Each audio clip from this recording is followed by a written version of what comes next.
सोने, चांदी, हीरे जवाहरात और सिक्कों में मिलावट की पहचान करना जरूरी है ताकि आपको सही मूल्य और गुणवत्ता का आभूषण मिल सके। ज्वेलर्स द्वारा की जाने वाली मिलावट को पकड़ने के कई तरीके हैं जिन्हें वैज्ञानिक और पारंपरिक तरीकों से लागू किया जा सकता है। यहाँ कुछ महत्वपूर्ण बिंदु दिए जा रहे हैं जो आपको मिलावट की पहचान करने में मदद करेंगे। जैस्मिन कौर, BIS हॉलमार्क की जाँच करें। सोने और चांदी के लिए भारत में BIS हॉलमार्क प्रमाणित सोने और चांदी की शुद्धता का मानक होता है।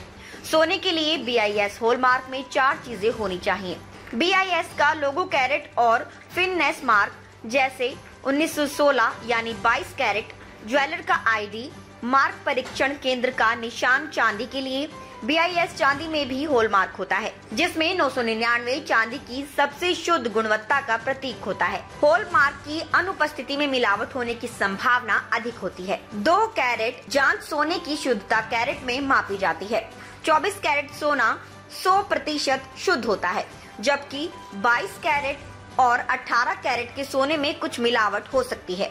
बाजार में 14, 18, 22 कैरेट के सोने का चलन है, लेकिन आपको हमेशा प्रमाणित कैरेट के हिसाब से ही खरीदारी करनी चाहिए। विशिष्टता परीक्षण सोने और चांदी के लिए ये एक सामान्य परीक्षण है। इसमें एक छोटी सी मात्रा को एसिड के संपर्क में लाया जाता है। सोने का एसिड टेस्ट, अगर सोना असली है तो एसिड उस पर कोई प्रतिक्रिया नहीं करेगा। यदि सोने में मिलावट है तो वह रंग बदल सकता है। चांदी का एसिड टेस्ट, शुद्ध चांदी पर एसिड डालने पर हल्का दूध या रंग आता है। अगर मिलावट है तो रंग हरा हो सकता है। मैग्नेट टेस्ट, सोना और चांदी चुंबकीय नहीं होते। यदि कोई आभूषण चुंबक से चिपकता है तो उसमें मिलावट या कोई सस्ता धातु मिला हुआ हो सकता है। हालांकि ये टेस्ट संपूर्ण नहीं है क्योंकि कुछ धातुएं चुंबकीय नहीं होती हैं, लेकिन फिर भी मिलावट में इस्तेमाल होती हैं। साउंड टेस्ट, सिक्कों और बर्तनों में शुद्धता की जांच के लिए ध्वनि परीक्षण किया जा सकता है। शुद्ध धातु से बना सिक्का या बर्तन किसी ठोस वस्तु से टकराने पर तेज, स्पष्ट और लंबी ध्वनि उत्पन्न करेगा। यदि ध्वनि सुस्त या छोटी होती है तो ये मिलावट का संकेत हो सकता है।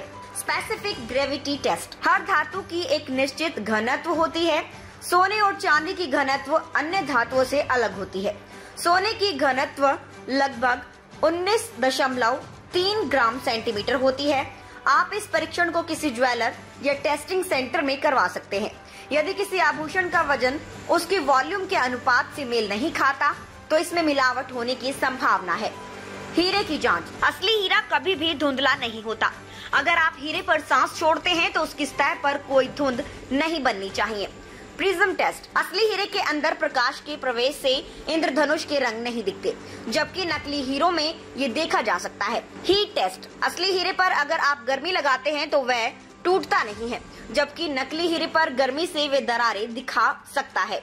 XRF विश्लेषण, एक्सरे फ्लोरेंसिस तकनीक से किसी भी धातु की शुद्धता और उसमें मिश्रित तत्वों की पहचान की जा सकती है। यह एक नॉन डिस्ट्रक्टिव टेस्ट है जिसे ज्वेलरी टेस्टिंग लैब्स में किया जा सकता है। अल्ट्रासोनिक टेस्ट, इस परीक्षण में धातु की अंदरूनी संरचना और अशुद्धियों की पहचान की जाती है। ये परीक्षण अधिकतर हीरे और अन्य कीमती पत्थरों की शुद्धता की जांच के लिए किया जाता है। प्रोफेशनल ज्वेलरी टेस्टिंग लैब्स का सहारा लें। आप किसी प्रोफेशनल ज्वेलरी टेस्टिंग लैब से अपने सोने, चांदी या हीरे की जांच करवा सकते हैं। यहाँ पर विशेषज्ञ अत्याधुनिक तकनीक से शुद्धता की जांच करते हैं और आपको एक प्रमाण पत्र प्रदान करते हैं। कुछ जानी मानी लैब्स हैं GIA, GI, BIS। उपभोक्ता अधिकारों का पालन करें। यदि आपको मिलावट या धोखाधड़ी का संदेह है तो आप कानूनी कार्रवाई कर सकते हैं। BIS प्रमाणित उत्पादों के लिए आप शिकायत दर्ज कर सकते हैं।